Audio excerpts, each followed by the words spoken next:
Gorgo the Eagle in the Mntn Glnn. Far up among the mountains of Lapland there was an old eagle's nest on a ledge which projected from a high cliff. The nest was made of dry twigs of pine and spruce interlaced one with another until they formed a perfect network. Year by year the nest had been repaired and strengthened. It was about 2 meters wide and nearly as high as a Laplander's hut. The cliff on which the eagle's nest was situated towered above a big glen, which was inhabited in its summer by a flock of wild geese, as it was an excellent refuge for them. It was so secluded between cliffs that many knew not of it, even among the Laplanders themselves. In the heart of this glen there was a small round lake in which there was an abundance of food for tiny goslings, and on the tufted lake shores, which were covered with osier bushes and dwarf birches, the geese found fine nesting places. In all ages eagles had lived on the mountain, and geese in the glen. Every year the former carried off a few of the latter, but they were very careful not to take so many that the wild geese would be afraid to remain in the glen. The geese, in their turn, found the eagles quite useful. They were robbers, to be sure, but they kept other robbers away. 2 years before Niall Horgeson travelled with the wild geese, the old leader goose, Akka, from Kebnekaise, was standing at the foot of the mountain slope looking towards the eagle's nest. The eagles were in the habit of starting on their chase soon after sunrise. During the summers that Akka had lived in the glen, she had watched every morning for their departure to find if they stopped in the glen to hunt, or if they flew beyond it to other hunting grounds. She did not have to wait long before the 2 eagles left the ledge of the cliff. Stately and terror-striking, they soared into the air. They directed their course towards the plain, and Akka breathed a sigh of relief. The old leader goose's days of nesting and rearing of young were over, and during the summer she passed the time going from one goose range to another, giving counsel regarding the brooding and care of the young. Aside from this, she kept an eye out not only for the eagles, but also for mountain foxes and owls, and all other enemies who were menace to the wild geese and their young. About noontime, Akka began to watch for the eagles again. This she had done every day during all the summers that she had lived in the glen. She could tell at once by their flight if their hunt had been successful, and in that event she felt relieved for the safety of those who had belonged to her. But on this particular day she had not seen the eagles return. I must be getting old and stupid, she thought, when she had waited a time for them. The eagles have probably been home this long while. In the afternoon she looked towards the cliff again, expecting to see the eagles perched on the rocky ledge where they usually took their afternoon rest. Towards evening, when they took their bath in the Dale Lake, she tried again to get a sight of them, but failed. Again she bemoaned the fact that she was growing old. She was so accustomed to having the eagles on the mountain above her that she could not imagine the possibility of their having not returned. The following morning Akka was awake in good season to watch for the eagles, but she did not see them. On the other hand, she heard the morning stillness a cry that sounded both angry and plaintive, and it seemed to come from the eagle's nest. Can there be possibly anything amiss with the eagles, she wondered. She spread her wings quickly and rose so high that she could perfectly well look down into the nest. There she saw neither of the eagles. There was no one in the nest save a little half-fledged eaglet, who was screaming for food. Akka sank down towards the eagle's nest, slowly and reluctantly. It was a gruesome place to come to. It was plain what kind of robber folk lived there. In the nest and on the cliff ledge lay bleached bones, bloody feathers, pieces of skin, hares' heads, birds' beaks, and tufted claws of grouse. The eaglet, who was lying in the midst of this, was repulsive to look upon, with his big gaping bill, his awkward downclad body, and his underdeveloped wings, where the prospective quills stuck out like thorns.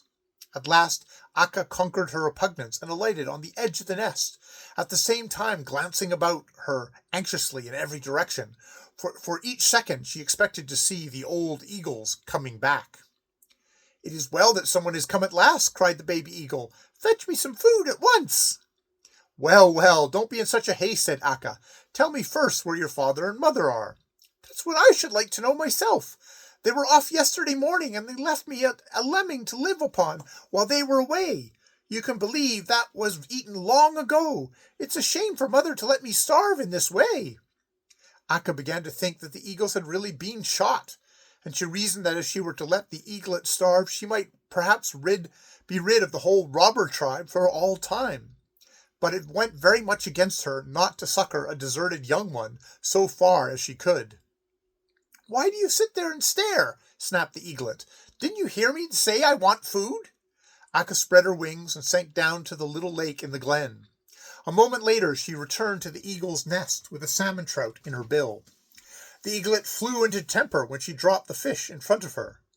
"Do you think I can eat such stuff?" he shrieked, pushing it aside and trying to strike Akka with his bill. "Fetch me a willow grouse or a lemming, do you hear?"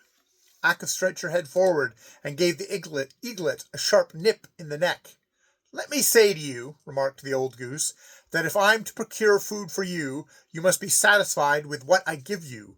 Your father and mother are dead, and from then you can get no help. But if you want to lie here and starve to death while you wait for grouse and lemming, I shall not hinder you." When Akka had spoken her mind, she promptly retired, and did not show her face in the eagle's nest again for some time. But when she did return, the eaglet had eaten the fish, and when she dropped another in front of him, he swallowed it at once, although it was plain that he found it very distasteful. Akka had imposed upon herself a tedious task. The old eagles never appeared again, and she alone had to procure for the eaglet all the food he needed. She gave him fish and frogs, and he did not seem to fare badly on this diet, but grew big and strong. He soon forgot his parents, the eagles, and fancied that Akka was his real mother. Akka, in turn, loved him as if he had been her own child. She tried to give him a good bringing up, and to cure him of his wildness and overbearing ways. After a fortnight, Akka observed that the time was approaching for her to molt and put on new feather dress, so as to be ready to fly. For a whole moon she would be unable to carry food to the baby eaglet, and he might starve to death. So Akka said to him one day, "Gorgo, I can't come to you any more with fish. Everything depends now upon your pluck, which means you can dare to venture into the glen, so I can continue to procure food for you. You must choose between starvation and flying down to the glen, but that, too, may cost you your life." Without a second's hesitation, the eaglet stepped upon the edge of the nest. Barely taking the trouble to measure the distance to the bottom, he spread his tiny wings and started away. He rolled over and over in space, but nevertheless made enough use of his wings to reach the ground almost unhurt.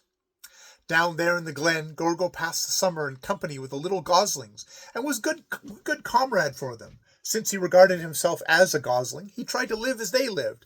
When they swam in the lake, he followed them until he came near drowning. It was most embarrassing to him that he could not learn to swim, and he went to Akka and complained of his inability. "Why can't I swim like the others?" he asked. "Your claws grew too hooked and your toes too large while you were up there on the cliff," Akka replied. "But you'll make a fine bird all the same." The eaglet's wings soon grew so large that they could carry him, but not until autumn, when the goslings learned to fly, did it dawn upon him that he could use them for flight. There came a proud time for him, for at this sport he was the peer of them all. His companions never stayed up in the air any longer than they had to, but he stayed there nearly the whole day and practiced the art of flying. So far it had not occurred to him that he was of another species than the geese, but he could not help noting a number of things that surprised him, and he questioned Akka constantly. "Why do grouse and lemmings run and hide when they see my shadow on the cliff?" he queried. "They don't show such fear of the other goslings." "Your wings grew too big when you were on the cliff," said Akka. "It is that which frightens the little wretches. But don't be unhappy because of that. You'll be a fine bird all the same." After the eaglet had learned to fly, he taught himself to fish and to catch frogs. But by and by he began to ponder this also. "How does it happen that I live on fish and frogs?" he asked. "The other goslings don't." "This is due to the fact that I had no other food to give you when you were on the cliff," said Akka. "But don't let this make you sad. You'll be a fine bird all the same."